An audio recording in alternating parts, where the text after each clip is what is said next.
Oke, teman-teman semuanya, sobat Japaning dimanapun kalian berada, sekarang kita sudah sampai ke sesi malam hari ini. Plan kita nggak sampai malam sih, tapi karena memang tadi faktor cuaca juga dan faktor medannya juga yang agak susah.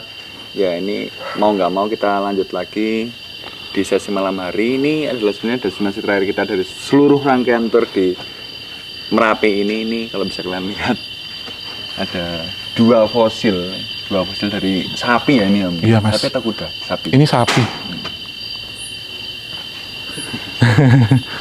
Iya. Diam dulu. Ya udah. Iya. Ini kita sekarang berdiri di depan museum mini dari sisa hartaku. Jadi secara global di dalam tempat ini itu adalah apa ya, kayak bekas-bekas atau ya sisa-sisa dari apa yang tersisa dari kena lahar panas itu, beberapa objek-objeknya. Iya. Yang tertinggal gitu. Iya Mas, karena ini hampir 60-70% adalah sisa harta dari yang pemilik rumah Mas. Sementara sisanya itu adalah sumbangan sukarela dari warga yang masih menyisakan tinggalannya. Jadi selain kita di depan ini sebenarnya adalah sapi, itu hewan ternaknya. Yang waktu itu terkena sapuan awan panas, salah satu contohnya. Kalau nanti kita ke dalam, kita akan melihat foto-foto waktu kejadian juga, kemudian perkakas rumah, dan masih banyak lagi. Ada televisi yang meleleh, kemudian ada jam yang berhenti di dalam ya. Terus nanti ada ruang koleksi pusaka di dalam. Jadi ini sekilas sebenarnya kalau melihat melelehnya itu mengingatkan waktu saya ke Hiroshima Mas. Ada apa? Beberapa perkakas, kemudian yang lelehnya hampir sama. Jadi ini museum sisa hartaku ya. Nanti akan kita lihat apa pesan yang ada di sini gitu. Jadi nggak ada kalau kita semuanya ceritain semuanya di sini, mungkin ada baiknya kita sambil masuk aja, konsepnya bebas, kita nemu apa kita cerita aja gitu ya. Iya, iya. Udah. Nanti kita lewat saja. Monggo masuk dalam.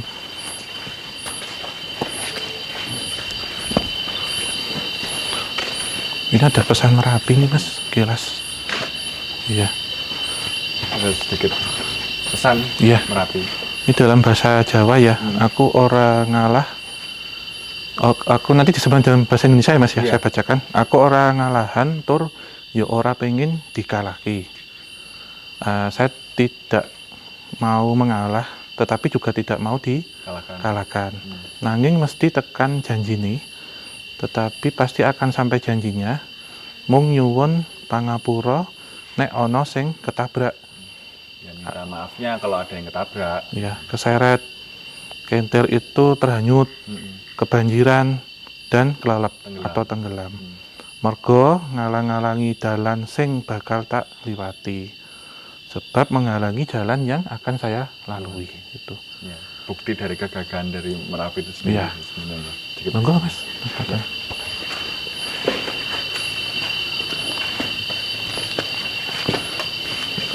Ini waktu kejadiannya. Ini ada hujan abu juga. Waktu itu. Oh ini Mas kejadiannya. Ini tanggal 5 November ya. Ini jam. Ya. Ini jamnya yang terakhir berhenti berarti malam ya Mas itu sepertinya. Ini nggak dibikin teman-teman, ini murni bener. Meleleh dia masuk gitu, melting jadi menyatu. Ini hampir sama seperti jam yang di Hiroshima Mas. Yang 8:15 menit. Jadi pas mesinnya mati, kemudian karena panas jadi kemudian menjadi satu lumer gitu. Ini bukti jam erupsinya. Ini ada juga beberapa foto-foto waktu kejadian. Ini foto lavanya ya ini? Iya, lavanya. Lava pijar. Terus ini bentuk dari awan panas. Wedhus gembel. Iya, awan panas. Ini sebenarnya disebutnya itu letusan freatik ya. Jadi di bawah, di atas dari dapur magma itu saat magma itu melalui, itu melintasi sumber ataupun air tanah Mas. Sehingga juga membawa uap air yang terbawa. Jadi bentuknya itu menyerupai dengan bulu domba gitu. Tapi kenapa ya ini sekilas pertanyaannya? Iya. Nggak ada, apakah kepercayaan Mas Gas ini memang tidak boleh menyebutkan kata itu? Iya. Itu kenapa? Bentuk penghargaan sih Mas, kita menghargai awan panas sih. Karena pengertian dari maaf saya sebut wedhus gembel itu kan berbeda. Cuman bulunya itu menyerupai bulu domba gitu, bulu domba sebenarnya. Karena kasar mas kalau nyebutnya wedhus gembel gitu ya. Jadi wedhus gembel bukan wedhus yang ini ya kambing itu, tapi bulunya itu seperti domba biri-biri itu loh mas bentuknya. Ya, seperti gimbal sebenarnya, seperti ini gimbal. Enak ya. Iya. Ini sisa perkakasnya. Iya, ini perkakas-perkakasnya kalau kita lihat ada kalkulator juga, ada macam-macam. Karce. Iya. Bentuk-bentuk apa? Iya, yang terbuat dari plastik. Karena suhu waktu itu kan 300 hingga 600 derajat, Mas. Kebanyakan dari sisa 2010 ya ini berarti ya, Mas? Iya, yang paling besar itu Mas oleh 2010.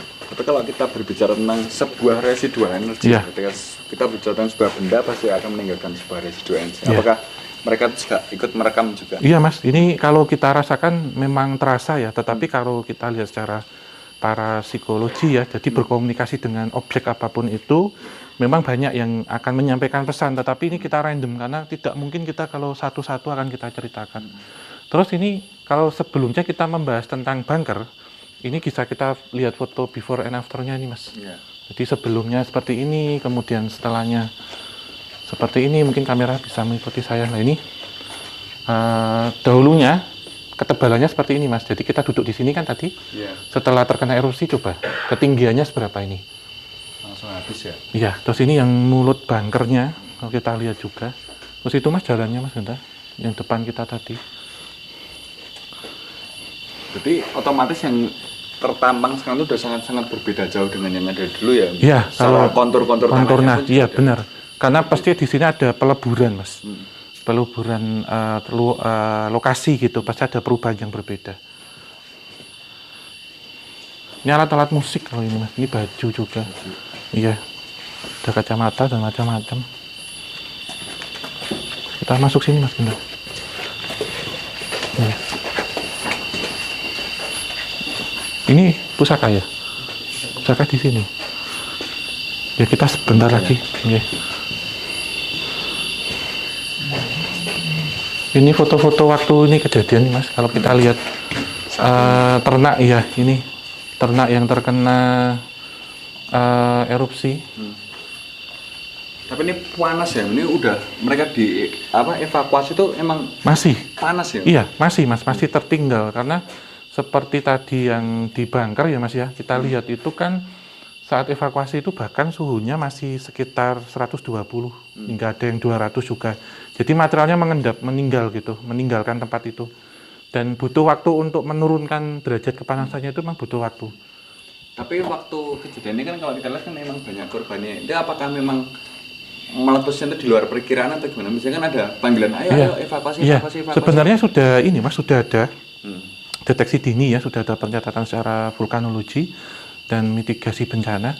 Tetapi peristiwa ini lebih cepat Mas dari prediksi yang sudah diperkirakan di awal.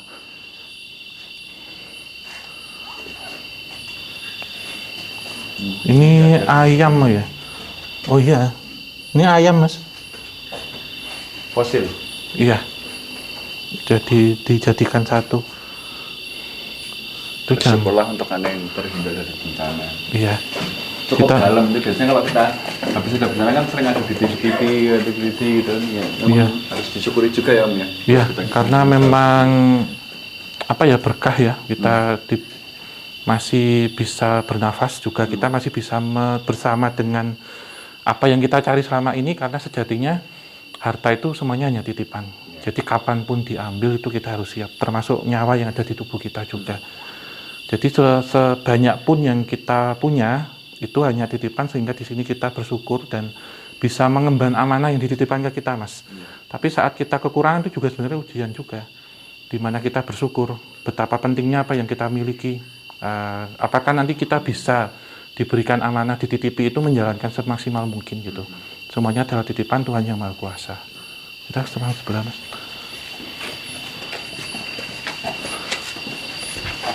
Ya. Ini kalau ini pusaka, ini kita dari sini saja Mas kita. Kita melihat sekilas saja. Iya. Jadi dari semua ruangan, jelas ruangan ini yang menyimpan residual energi paling besar. Dan Pusaka-pusaka ini pun sampai hari ini itu secara kodam penjaganya masih ada, energinya itu masih ada. Jadi berbeda dengan beberapa yang kita pakai di praktikum itu yang sudah kosong. Ini saya lihat masih kuat mas energinya. Dan benda-benda ini juga secara tidak langsung waktu itu menyelamatkan beberapa tempat yang saat itu dilalui kodam dari pusaka kodamnya itu ya juga memberikan tempat sehingga banyak benda-benda pusaka kemudian yang ditemukan gitu. Tidak ada apa-apa di situ. Bukan kemudian musyrik ya menganggap pusaka seperti itu, tetapi kekuatan karomanya, kekuatan dari energi positifnya itu yang bisa saat terjadi erupsi itu tidak terterjang. Karena saya melihat juga ada pohon yang dianggap keramat, pohonnya beringin warnanya putih ya, yang tadi waktu kita dekat bunker itu waktu dilintasi dengan lahar panas, kemudian awan panas juga, itu seperti ini loh mas, ini ada pohon tuh ini loh. Kelewatan iya, gitu lah ya. Jadi membelah dengan sendirinya gitu. Itu mungkin ya adanya kekuatan supranatural, mungkin ada biasanya akan terlihat di dalam bencana-bencana besar seperti ini. Iya, sebenarnya seperti benda itu kan memancarkan seperti sinyal ya, atau memancarkan gelombang tertentu, sehingga saat lewat itu seperti halnya kita menggunakan seperti teknologi sekarang yang tidak tersentuh mas, jadi kayak touchscreen gitu ya. Jadi seperti ada satu medan magnet yang memancar karena ini benda-benda bersifat metalurgi, logam. Itu kemudian ada misal di dalam ada titanium, kemudian ada sedikit uranium ataupun ada ferum dan macam-macam. Itu ada satu gelombang elektromagnetik yang saat ada material lain, misalkan itu besi ataupun apa, karena ada magnet tolak menolak, kemudian dia akan terlewat sendiri. Gitu. Jadi seperti kita memainkan magnet dengan magnet lain atau pasir. Pernah tuh mas kita main pasir? Pernah. Yang kita misal ada magnet bekas tape recorder, mikrofonnya itu salonnya itu kita ambil, kita taruh di dalam plastik, kemudian coba kita taburi dengan pasir. Pasir itu nanti akan menjauh. Sebenarnya penjelasan logisnya seperti itu juga bisa. Ini berarti masih aktif ya ini? Iya, itu hampir semuanya. Iya. Juga kodamnya juga ampuh juga betul. Iya mas, apalagi di sini kan para sepuhnya juga, terus beberapa orang yang waktu itu melakukan menepi macam-macam karena berada di lereng Merapi, dan ini menjadi pusaka keluarga.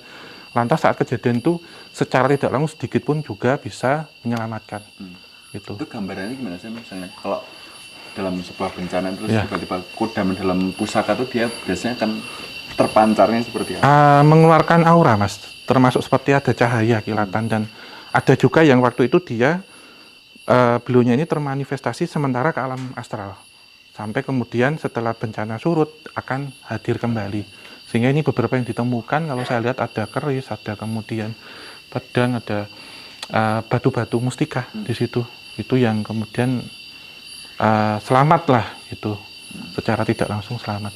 Energinya masih ada karena ini juga ada tulisannya pengunjung wanita yang baru head. Berarti ini memang masih bisa dianggap sakral. Iya. Gitu. Sampai sekarang mas, termasuk penempatannya kita lihat di situ ada kain juga ya. Lorek ya, ada bendera merah putih juga ya. Dan ini memang kita ada baiknya lihat dari luar. Selain kita menghormati beliau yang ada di dalam, juga kita membawa peralatan elektronik daripada nanti benturan atau datanya hilang, nggak kerekam macam-macam. Ini televisi ini mas, bentar. Saking panasnya sampai menciut. Iya, meleleh. Panasonic. Iya. Laptop. Ini ada laptop juga.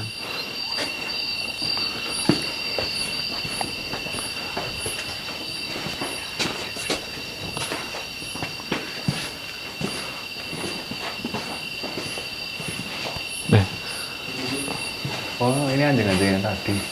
Iya, pada bubuk. Iya. Ya. Ini juga ada peralatan ya mas ya, peralatan gamelan, juga ada wayang, dan hampir sama kekuatannya kalau saya tangkap dengan benda mustika atau benda pusaka. Energi yang ada di sini juga melindungi mas. Kalau kita lihat kan kayu ya, malah apalagi beberapa dari kayu yang benda-benda rawan terbakar gitu juga. Tapi kalau kita lihat di sini tidak apa-apa, selamat gitu. Karena kodam yang ada di sini yang mengisi benda-benda ini juga wayang-wayang di sini juga Iya. turut memprotek rumah mereka gitu. Sangat. Iya.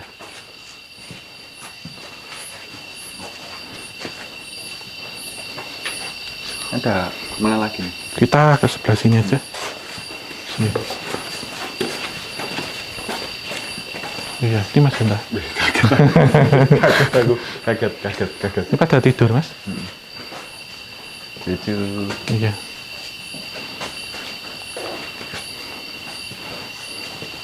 Di dalam ini foto ya, banyak kan. Berarti ini anjing-anjingnya nih menjaga sini ya berarti? Iya, Mas.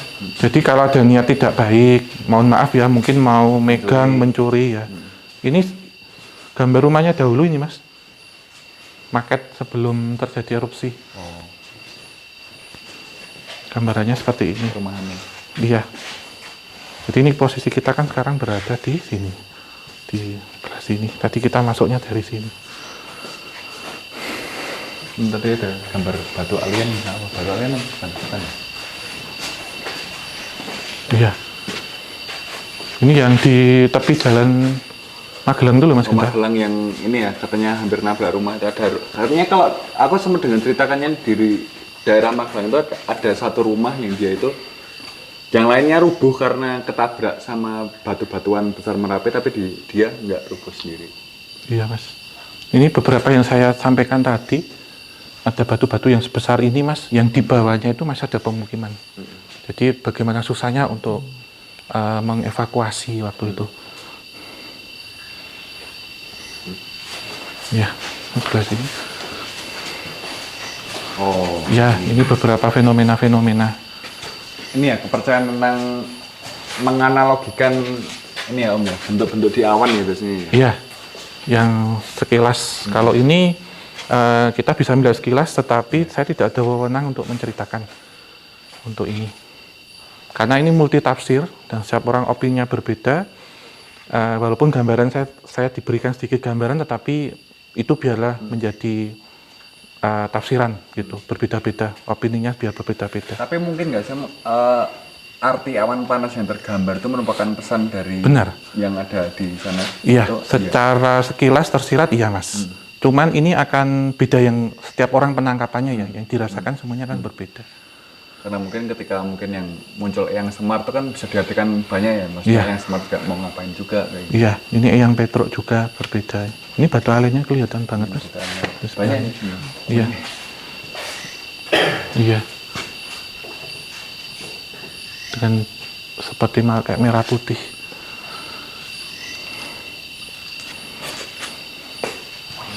Ini saya penampakan ini enggak. Ini juga.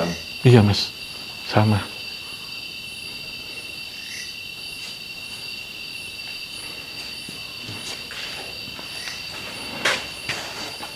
Dan memang biasanya kalau mungkin ya bagi kaum spiritualis ketika Merapi itu erupsi biasanya pesan yang bisa diterima adalah dari laharnya dulu kah atau Dari awan dulu Mas Dari awan sebenarnya. dulu ya? Iya, dari awan tuh karena ini pertama yang akan keluar gitu.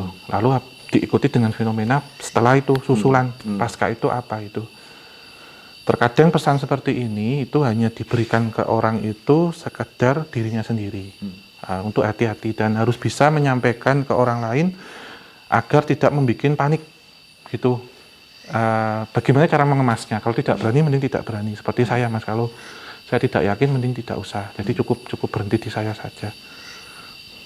dan banyak ya mungkin dalam setiap erupsinya pasti Merapi juga akan selalu memvisualkan wujud-wujud tertentu ya kan. Iya. Kalau yang nggak salah tuh paling terakhir tuh yang ibu menggendong Menggendong anak, iya. Itu ya apa ya Mas ya? Banyak sih infonya. Termasuk bentuk awan juga, tidak selamanya awan panas ya. Seperti ini yang membumbung, tapi bentuk-bentuk awan seperti ini juga Mas bentuknya. Seperti ini juga. Ini kan ya mungkin ada bagusnya apa ya Om ya. Yang seperti ini memang dipercaya oleh orang-orang tertentu saja, bukan Iya. nggak harus semuanya harus percaya juga Iya. kan. Lebih baik ini dianggap sebagai cocokologi. cocokologi, semata ya, aja. karena itu yang dimaksud oleh beliau. Kemudian akan timbul bermacam-macam opini, sehingga misal dari kita akan bilang A, tetapi disebutkan B, disebutkan C, orang lain berpendapat D. itu tidak ada yang salah juga tidak ada yang benar, Mas. Jadi sesuai dengan kata hati kita. Seperti apa sih gitu cocok-cocokannya. Biasanya kalau muncul semua kan misalnya langsung anggapannya adalah, oh apakah ini sudah waktunya sabda palonan kita nih? Ya. Sebenarnya kan multitafsir. Multitafsir, Gitu. nggak bisa ini menjadi sebuah ilmu eksak ya. Iya. Karena kalau kita berbilang tentang metafisika, itu pasti semuanya akan berbeda, termasuk sejarah. Sudut pandangnya dari mana, literaturnya dari mana, kemudian kita beropini dan berpendapat apa, tidak bisa pasti karena masuk dalam ilmu sosial, pasti akan banyak versi-versi. Jadi semuanya belum tentu benar, juga tidak bisa disalahkan. Misal Mas Gendar punya pendapat apa, saya siapa. Cuman kita jika menjadi orang bijak, ini akan diambil tengah. Yang sesuai dengan kondisi sekarang, yang sesuai dengan ini, analisisnya seperti apa gitu. Tafsirnya seperti Iya. itu. Mungkin akan selalu ada lebih baiknya, Merapi itu akan lebih baik menjadi misteri ya. Misteri, ya. Karena ini berkaitan dengan ke depan, prekognisi, memprediksi peristiwa yang akan terjadi, bukan melihat tapi memprediksi. Sehingga dari prediksi ini kan statistik dan probabilitas, Mas. Dari data-data ini kita himpun, kemudian probabilitasnya apa? Probabilitasnya yang terjadi apa gitu. Peluangnya, kejadiannya seperti apa. Ini kita sini, Mas, kita.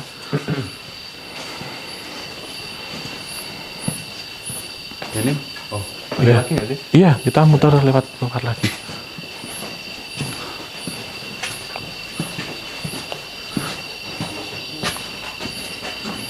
Lewat sini aja ya.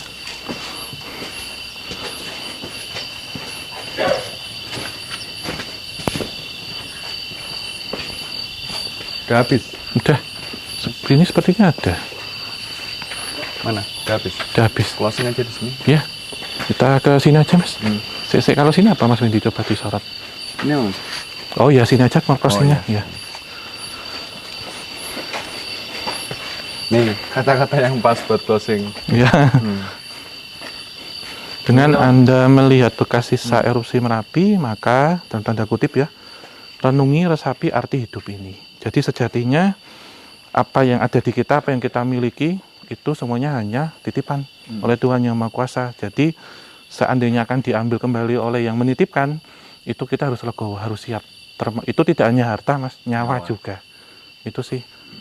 Dan mungkin teman-teman ini adalah sekilas perjalanan singkat kita di sekitaran area Merapi ya. Pastinya masih banyak penasaran kalian kenapa nggak mengunjungi ini, kenapa nggak membahas ini. Tapi kalau kita bahas tentang Merapi itu sendiri, ya nggak akan pernah ada habisnya. Habis ya. Dan kita juga diberikan batas. Jadi tidak boleh melampaui batas gitu. Yang diberikan hari ini apa, itu berarti yang diamanakan untuk disampaikan sebagai penyambung lidah lah untuk menyampaikan itu. Nah, pasti ada sesuatu yang mungkin manusia tidak perlu tahu sih, mungkin. Benar, Ya mungkin benar, karena ya, biarin alam punya misterinya sendiri kayak gitu. Mungkin teman-teman terima kasih sudah menyaksikan perjalanan singkat kita di area Merapi ini. Semoga sedikit banyaknya bisa memberikan kalian info. Nanti mungkin kalau pandemi ini sudah berakhir, kalian bisa mengunjungi tempat-tempat ini secara sendiri, kalian bisa menyaksikan sendiri, merasakan sendiri kayak gitu. Dan mungkin apa Om? Ada sebenarnya? Iya, ya pesan kita tetap seperti ini ya tadi. Apapun itu yang kita miliki semuanya hanya sebatas titipan.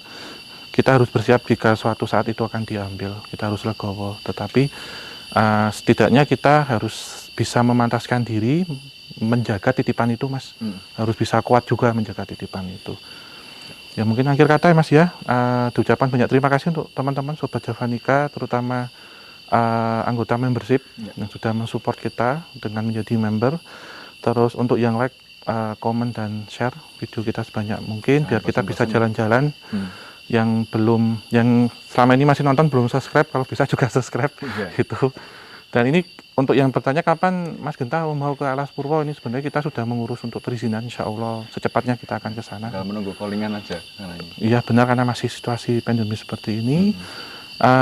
Mungkin kita tetap harus kuat melawan COVID-19. Semoga semuanya segera sirna. Kita selalu diberikan kesehatan, Mas. Amin.